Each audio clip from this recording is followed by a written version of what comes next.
అనగనగా రఘు అనే ఒక యువకుడు తన తల్లిదండ్రులతో కలిసి జీవనం సాగిస్తుంటాడు. వారు నిరుపేదలు. రోజువారీ వ్యవసాయ కూలీగా ధర్మయ్య అనే ఒక మోతుబరి రైతు వద్ద పనిచేస్తూ ఉండేవారు. ఈరోజు వచ్చే కూలి డబ్బులతో చాలా వస్తువులు కొనాల్సి ఉంది. నా బిడ్డ పుట్టినరోజు వస్తుంది. వాడికి బట్టలు కొంటానని మాటిచ్చా. వాడి స్నేహితుడు పుట్టినరోజున వాళ్ళ నాన్న బట్టలు కొన్నాడంట. ఆ రోజు నుండి మా అబ్బాయి పుట్టినరోజుకి తప్పక బట్టలు కొనాలని పట్టుబట్టాడు. నీకున్నది ఒక్కగానొక్క కొడుకు, వాడికి ఆ మాత్రం బట్టలు కొనివ్వలేవా? ధర్మయ్య గారిచ్చే కూలి డబ్బులతో బట్టలు కొనడం ఎలా కుదురుతుంది చెప్పు? పైగా ఈ మధ్య నా భార్య అనారోగ్యంగా ఉండడంతో కొంత డబ్బు ఖర్చయింది. అవును, పేరుకే ధర్మయ్య. వాడు చేసేదంతా అధర్మమే. మనమంతా కలిసి కూలీ డబ్బులు పెంచితే గాని పనిచేయమని పట్టుబట్టి కూర్చుంటే సచ్చినట్టు వాడే కూలీ డబ్బులు పెంచుతాడు. అంత పని మాత్రం చెయ్యకరా బాబు, నీకు పుణ్యం ఉంటుంది. వాడు ఎంతకైనా తెగిస్తాడు. అవసరమైతే మనందర్నీ పనిలోంచి తీసేసి పక్క ఊరు నుండి కూలీలను తెప్పిస్తాడు. మన నోటి దగ్గర కూడు పోగొట్టుకోవడం తప్ప ధర్మయ్య మాత్రం మారడు. మీలాంటి వారు ఇలా ఉండబట్టే వాడు అలా చేస్తున్నాడు. వాడికి తగిన బుద్ధి చెప్పే రోజు తొందరలోనే వస్తుంది. అప్పటి వరకు వేచుండక తప్పదు. అదిగో చూడు, వాడి పెద్ద పాలేరు దుర్గయ్య వస్తున్నాడు. కూలి డబ్బిచ్చే రోజుగా. ఏరా, ఏంటి అందరు నా ముఖం చూస్తున్నారు? ఈరోజు కూలీ డబ్బు ఇవ్వడం కుదరదని ధర్మయ్య గారు మీకు చెప్పమన్నారు. అదేంటి, ఈరోజు శనివారం కదా, వారం చివర్లో కూలి డబ్బులు ఇవ్వాలిగా, ఎందుకు కుదరదంట? ఏంట్రా ఎదిరించి మాట్లాడుతున్నావు? అయ్యగారికి అందవలసిన డబ్బు అందలేదంట, అందుకే కుదరదని చెప్పమన్నారు. ఇక ఎవరిళ్లకు వాళ్ళు పోండి. చూడు దుర్గయ్య, మేం వారమంతా కష్టపడేది ఈ రోజు కోసమే. పైగా నా బిడ్డకు కొత్త బట్టలు కొంటానని మాటిచ్చా. తింటానికి తిండి లేదు గాని నీ బిడ్డ కొత్త బట్టలు కావాల్సి వచ్చిందా? వెళ్ళు వెళ్ళు, ఈ డబ్బు వచ్చే శనివారం వరకు ఇవ్వడం కుదరదని అయ్యగారు చెప్పమన్నారు. ఇది అన్యాయం. ఇలా అంటే మాకు వచ్చే వారం గడవటం ఎలా? ఈరోజు కూలీ డబ్బు ఇవ్వవలసిందే. నువ్వేమైనా ఉద్యమకారుడివా? అందరూ మాట్లాడకుండా ఉంటే మీ ఇద్దరు మాత్రమే మాట్లాడుతున్నారు. ఇలాగే మాట్లాడితే అయ్యగారికి చెప్పి ఇద్దరిని పనిలోంచి తీయించేస్తాను. ఎందుకు తీస్తావు? మేం చేసిన పనికేగా డబ్బు అడుగుతుంది. మీకిష్టం వచ్చినప్పుడు డబ్బిస్తే మాకెలా కుదురుతుంది? చూడు, నేనేం చేస్తాను. రేపటి నుండి పనిలోకి ఎలా వస్తావో నేను చూస్తాను. నువ్వు ఆగు రఘు. చూడు దుర్గయ్య, వాణ్ణి పనిలోంచి తీసేస్తే ఎలా చెప్పు? కూలి డబ్బులు మేం వచ్చే వారం తీసుకుంటాంలే. ఇక నువ్వు వెళ్ళు. అలా దారికి రండి. నోరు మూసుకొని పని చేస్తే సరి, లేకుంటే రఘునే కాదు మీ అందరినీ పనిలోంచి తీసేస్తా. అలా దుర్గయ్య వారిని బెదిరించి అక్కడి నుండి వెళ్ళిపోతాడు. ఇప్పుడు ఎలారా రమణ? నీ బిడ్డ కొత్త బట్టలు కొనాలన్నావు, వాడు చూస్తే డబ్బు ఇవ్వలేదు. ఏం చేస్తాంరా, మనలాంటి కూలివారి బ్రతుకులు ఇలానే ఉంటాయి. మన డబ్బులు మనం అడిగి తీసుకోవడం కూడా మనకు చేత కావట్లేదు. వచ్చే పండక్కి బట్టలు కొంటానని వాడికి చెప్పడం తప్ప నేను చేయగలిగేదేముంది? నువ్వు కొత్త బట్టలు తీసుకెళ్తే వాడెంతో సంతోషిస్తాడు. ఉండు, నా దగ్గర కొంత దాచుకునే డబ్బుంది, అవి నీకిస్తా. వెళ్ళి కొత్త బట్టలు కొను. ఇదిగో. ఇప్పటికే చాలా డబ్బులిచ్చావు, ఇవి కూడానా?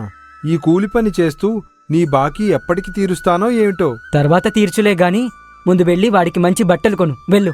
అలా రమణ బట్టలు కొనడానికి పట్టణం వెళ్తాడు.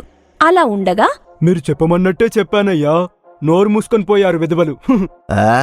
మనం మధ్య మధ్యలో ఇలా కూలీ డబ్బులు ఆలస్యం చేస్తూ ఉంటేనే వారికి మన విలువ తెలుస్తుంది. లేకపోతే నన్నే కూలీ డబ్బు పెంచమని అడుగుతారా? అయ్యా, మరి నానిల జీతం ఇవ్వాలి కదయ్యా, కొంచెం ఇప్పిస్తారా? దానితో పాటు ఒక బస్తా ధాన్యం కూడా కావాలయ్యా. పోయినసారి ఇచ్చిన ధాన్యం అయిపోయింది. 2 రోజులు ఆగలేవా? ఏంటంత తొందర? మీరు చేయమన్న పనల్లా చేస్తున్నానయ్యా, నా జీతం ఇవ్వటానికి కూడా మీరలా అంటారేంటయ్యా? ఇదిగోరా దుర్గయ్య, నీ నెల జీతం. కొట్టంలో ఒక ధాన్యం బస్తా కూడా తీసుకెళ్ళు. కృతజ్ఞతలమ్మా, నేను వెళ్ళొస్తానయ్యా. నేనివ్వనన్న తర్వాత నువ్వు వాడికి డబ్బు ధాన్యం ఇవ్వటంలో నీ ఉద్దేశమేంటి? ఇలా అడిగినప్పుడల్లా కూలోళ్ళకి డబ్బు ఇచ్చుకుంటూ పోతే రేపు వాళ్ళు మన మాట వినరు. వాళ్ళు ఆకలితో ఉంటేనే మనకు గౌరవం. అది గౌరవం కాదు.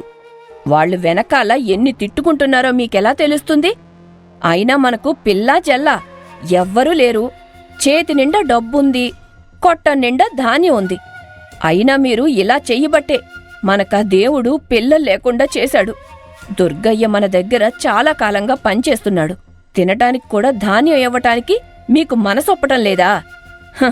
మీరిలా ఎంతమందిని ఏడిపిస్తున్నారో ఏంటో. చాలేక ఏది చేసినా దానివల్లే మనకు పిల్లలు లేరంటావు. అలా ధర్మయ్య అందర్నీ ఇబ్బంది పెడుతూ ఉండేవాడు. కొన్ని నెలలు గడుస్తుంది. ఆ ప్రాంతమంతా కరువొస్తుంది. చెయ్యటానికి పని ఏమీ ఉండేది కాదు. తినటానికి తిండి గింజలు కూడా ఉండేవి కావు. కొన్ని నెలలుగా వర్షాలు లేవు. కరువొచ్చి మనందరికీ పనులు లేకుండా పోయాయి. తినడానికి తిండి గింజలు కూడా లేవు. పిల్లలు ముసలివాళ్లు ఆకలితో అలమటిస్తున్నారు. ఇంకా ఎన్ని రోజులు ఇలా గడపాలో ఏంటో. మనం ఇప్పటి వరకు ధర్మయ్య దగ్గర పనిచేశాం. వెళ్ళి కొంత ధాన్యం ఇవ్వమని మనం అడుగుదాం. ఆ ధర్మయ్య మనకు ఎటువంటి సాయం చేయడు. అతని దగ్గరికి వెళ్లడం వట్టి దండగ పని. అలా అంటే ఎలా? మన పక్క గ్రామాల్లో ఉన్న భూస్వాములు వారి దగ్గర పనిచేస్తున్న కూలీలకు ధాన్యం ఇచ్చి పంపుతున్నారంట. మరి మనం ధర్మయ్య దగ్గర చాలా కాలంగా పనిచేస్తున్నాం. ధర్మం ప్రకారం అతను కూడా మనకు ధాన్యం ఇవ్వాలిగా. వాడు ధర్మం తెలిసిన ధర్మయ్య కాదు. సరే, నువ్వన్నట్లే మనం అందరం కలిసి ఒకసారి అతని దగ్గరికి వెళ్లి ధాన్యం అడుగుదాం. అలా గ్రామ ప్రజలంతా ధర్మయ్య దగ్గరకు వెళతారు. అక్కడ ఇంటి బయట దుర్గయ్య నిలబడి ఉంటాడు. ఏంటి అందరూ ఇలా వచ్చారు? ఊరిలో కరువు గురించి మాకు తెలియదు గాని ధర్మయ్య గారు మాకు కొంత ధాన్యం ఇస్తారేమో అని అడుగుదామని వచ్చాం. మీ ప్రయత్నం ఫలించదు. ఎన్నో సంవత్సరాలుగా వారి పనులన్నీ నేను దగ్గరుండి చూసుకుంటున్నా. నాకే ఆ ధర్మయ్య ఎటువంటి సహాయం చెయ్యలేదు. మీకు సహాయం చేస్తారనుకుంటున్నారా? అది జరగని పని. వెళ్ళండి. నీకిప్పటికన్నా బుద్ధొచ్చిందా? అతను ఎలాంటి వాడో తెలిసొచ్చిందా? వాడు దుర్మార్గుడని తెలుసు. కానీ ఏం చేస్తాం? పొట్టకూటికి ఏదో ఒక పని చేస్తే గాని ఇల్లు గడవదు. ఎలాగో ఇక్కడ వరకు వచ్చాం కదా, పద మనిద్దరం కలిసి లోపలికి వెళ్లి అడిగి చూద్దాం. అలా రమణ, రఘు ఇద్దరూ కలిసి ధర్మయ్య ఇంటి లోపలికి వెళ్లి వారు ఎందుకు వచ్చారో ధర్మయ్యకు వివరిస్తారు. ఏరా, నేను మీకు ఎలా కనబడుతున్నాను? పనేమీ చేయకుండానే మీకు ధాన్యం ఇవ్వాలా? కుదరదు, వెళ్ళండి. అయ్యా, మీరే అలాగంటే ఎలాగండి? వర్షాలు లేక మీ పొలాల్లో పనుల్లేవు. వర్షాలు పడిన తర్వాతైనా మేం మీ దగ్గర పని చేయవలసిందే కదా. పైగా ఎంతో కాలంగా మేం మీ వద్ద పని చేస్తున్నాము. పని చేసినప్పుడు మీరు డబ్బు తీసుకున్నారుగా. నాకేమైనా ఉచితంగా చేశారా ఏంటి? ధాన్యం లేదు, ఏం లేదు, వెళ్ళండి. ఇక చేసేదేమీ లేక వారంతా అక్కడి నుండి వెళ్లిపోతారు. మరుసటి రోజు ఉదయం ఆ ధర్మయ్య గారి దగ్గరకు వద్దురా అంటే తీసుకెళ్ళావు. చూడు వాడెలా మాట్లాడాడు. ఒక ప్రయత్నం చేశాము. వాడు మరీ ఇంత అన్యాయంగా మాట్లాడతాడని నేను అనుకోలేదు. వాడికి ఎలాగైనా బుద్ధి చెప్పాలి. అందుకు నా దగ్గర ఒక పథకం ఉంది. వాడు అంత పిచ్చివాడనుకున్నావా? వాణ్ణి మోసం చేయడం అంత తేలికైన విషయం కాదు. చూడు, నేను చేసి చూపిస్తా. కానీ దీనికంటే ముందుగా నేను ధర్మయ్య దగ్గర పనిచేస్తున్న ఆ దుర్గయ్య దగ్గరకు వెళ్ళి వాడి సహాయం తీసుకోవాలి. అవును, దుర్గయ్య కూడా వాడి చేష్టలకు విసిగిపోయాడు. వాడు తప్పక మనకు సాయం చేస్తాడు. అనుకున్నదే తడవుగా రఘు దుర్గయ్య దగ్గరకు వెళ్లి తన పథకం గురించి వివరిస్తాడు. దీనికి నీ సహకారం కావాలి. వాడికి బుద్ధి చెప్పే మార్గం ఇదొక్కటే. నేను మీకు తప్పకుండా సహకరిస్తా. వెళ్ళు, నీ పథకాన్ని అమలు చెయ్యి. అలా రఘు ధర్మయ్య పెరట్లో ఉన్న చెట్టు ఎక్కుతాడు. అదే సమయంలో దుర్గయ్య, ధర్మయ్య అక్కడికి వస్తారు. అయ్యగారు చూడండి, ఆ రఘుగాడు మన పెరట్లో చెట్టెక్కుతున్నాడు. అవును, వాడు రఘుగాడే. ఏయ్ రఘు, కిందకు దిగో. నా చెట్టు ఎందుకెక్కావు? దాని నుండి ఒక్క పండు గాని ఆకు గాని తెంపడానికి వీల్లేదు. దిగో కిందకే. పళ్ళు ఆకులు ఎవడికి కావాలి? అయినా నేను ఎక్కింది వాటి కోసం కాదులే. అది నా చెట్టు. నా చెట్టు మీద ఎక్కే హక్కు నీకు లేదు. మర్యాదగా కిందకు దిగిరా. చెట్టు నీదే కాని ఈ చెట్టు మీద ఉన్న పక్షిగూడు నీది కాదు కదా. ఆఖరికి పక్షి గూట్లో ఉన్న గుడ్డు కోసం ఎక్కావా? అయినా సరే నువ్వు నా చెట్టు దిగవలసిందే. ఒక్క క్షణం. ఈ పక్షిగూట్లో అదృశ్య మూలికొకటుంది. దాన్ని తీసుకొని దిగిపోతా, ఉండండి. ఏంటి అదృశ్యమూలిక అంటే ఏంటి? అది ఏ రోగానికి ఉపయోగపడుతుంది? అది రోగానికి ఉపయోగపడేది కాదు. ఆ మూలికను నెత్తిన పెట్టుకుంటే మనం ఎవరికి కనబడం. దాని గురించి నాకొక కోయదొర చెప్పాడు. ఇదిగో ఇదే ఆ మూలిక, దొరికింది. ఏంటి, నెత్తిని పెట్టుకుంటే ఎవరికి కనబడమా? అదంతా ఒట్టి మాటలు. ఏది, ఒకసారి నీ నెత్తిని పెట్టుకుని చూపించు. ఎందుకు పెట్టుకోను, చూడండి అంటూ నెత్తిన ఆ పుల్ల ముక్క పెట్టుకుని రెప్పపాటులో చెట్టు మీద నుండి కిందకు దూకి చెట్టు వెనకాల దాక్కుంటాడు. ఏడి అలా మాయమైపోయాడేంటి? కనబడ్డం లేదు. అవునరా దుర్గయ్య, నాకు కనబట్టం లేదు. ఏ రఘు, ఎక్కడున్నావు? మాకు నువ్వు కనబట్టం లేదు. అయ్యా, నేను చెట్టుపైనే ఉన్నాను. నేను ముందే చెప్పానుగా ఆ మూలిక పెట్టుకుంటే ఎవరికి కనబడనని. అవును, నువ్వన్నదే నిజమే. ఎవరికీ కనబట్టం లేదు. ఆగండి, చెట్టు దిగొస్తా. అప్పుడు గాని మీరు నమ్మరు. అలా ధర్మయ్య చెట్టు పైకే చూస్తుంటాడు. చెట్టు వెనక నుండి రఘు బయటకు వస్తాడు. ఎలా కిందకొచ్చావు? నాకసలు తెలియలేదు. ఇదేదో బావుందే. ఏది, మళ్ళీ ఒకసారి నెత్తిన పెట్టుకుని చూపించు. ఇది రోజులో ఒకసారి మాత్రమే పనిచేస్తుంది. ఇది పని చెయ్యాలంటే రేపటి వరకు వేచి ఉండాల్సిందే. ఏరా దుర్గయ్య, వాడు ఇందాక నీకు కనబడ్డా లేక నాకే అలా అనిపించిందా? నాకు కనబడలేదయ్యా, కానీ ఇది భలే చమత్కారంగా ఉంది కదయ్యా. అవునా? అయితే దాన్ని మనం ఎలాగైనా సొంతం చేసుకోవాల్సిందే. చూడరా రఘు, ఆ మూలికి నాకిచ్చేయి. నీకు కావాలంటే 10 వెండి నాణేలు ఇస్తాను. దీన్ని నెత్తిన పెట్టుకుని నేను ఎంతో సంపాదించొచ్చు. ఎవరికీ కనబడకుండా రాజుగారి ఖజానా కూడా కొల్లగొట్టొచ్చు. అంత విలువైంది మీరిచ్చే ముష్టి 10 వెండి నాణాలకి ఇచ్చేస్తానా? ఇవ్వడం కుదరదు, నేను వెళ్తున్నా. పోనీ నీకు 50 వెండి నాణేలు ఇస్తా, అది నాకు ఇచ్చేయి. ఆ డబ్బుతో నువ్వు సంవత్సరం పాటు సంతోషంగా బతకొచ్చు. చూడండి, దీనికి 50 వెండి నాణాలు కాదు కదా, మీరెంత ఇచ్చినా తక్కువే అవుతుంది. ఆ, సరే, ఆఖరిగా అడుగుతున్నాను, అసలు దీనికి ఎంత చెల్లిస్తే ఆ మూలిక నా సొంతం అవుతుందో చెప్పు. సరే, ఇంతగా అడుగుతున్నారు కాబట్టి చెప్తున్నా. నాకు 100 బస్తాల ధాన్యం కావాలి. ఒక్క బస్తా తక్కువైనా ఈ మూలికి ఇవ్వడం కుదరదు. అందుకు మీకు ఇష్టమైతే చెప్పండి, లేకుంటే నేను ఇక వెళ్తాను. సరే, 100 బస్తాల ధాన్యం నీకు ఇవ్వడానికి నేను సిద్ధమే. అరే దుర్గయ్య, వీడికి 100 బస్తాల ధాన్యం ఇచ్చి పంపించు. అలా 100 బస్తాల ధాన్యం రఘుకి ఇచ్చి ధర్మయ్య ఆ మూలికను సొంతం చేసుకుంటాడు. ఆ సాయంత్రం దుర్గయ్య, అమ్మగారు, మీరు ఎన్నో రోజుల నుండి అయ్యగారు మారితే బాగుండని నాతో అంటుండేవారు కదా. మీరు అనుకున్నది జరగాలంటే నేను చెప్పేది కాస్త వినండి. అలా ఆ మూలికను అయ్యగారు తీసుకున్నారు. వారు అది నెత్తిన పెట్టుకున్నప్పుడు మీరు కూడా అయ్యగారు కనబడినట్టు నటించాలి. ఆయన మారతారంటే నాకు మాత్రం సంతోషమేగా. నువ్వన్నట్టే చేస్తాన్లే. అలా మరుసటి రోజు ఉదయం ధర్మయ్య ఆ మూలికను తీసుకొచ్చి, చూడు రాజ్యం, ఈ మూలిక నా నెత్తిన పెట్టుకుంటా. నేను కనబడుతున్నానో లేదో చెప్పు. ఏంటి, మూలిక నెత్తిన పెట్టుకుంటే మీరు మాయమైపోతారా? హ, అదంతా ఒట్టిదే. ఏది, ఒకసారి పెట్టుకొని చూస్తాను. చూడు రాజ్యం, నేను కనబడుతున్నానా? ఎక్కడున్నారండి మీరు? నాకసలు కనపడడమే లేదు. ఎక్కడున్నారు? నేను చెప్పానా మాయమైపోతానని? ఏరా దుర్గయ్య, నీ కనబడుతున్నానా? చాలా వింతగా ఉందయ్యా.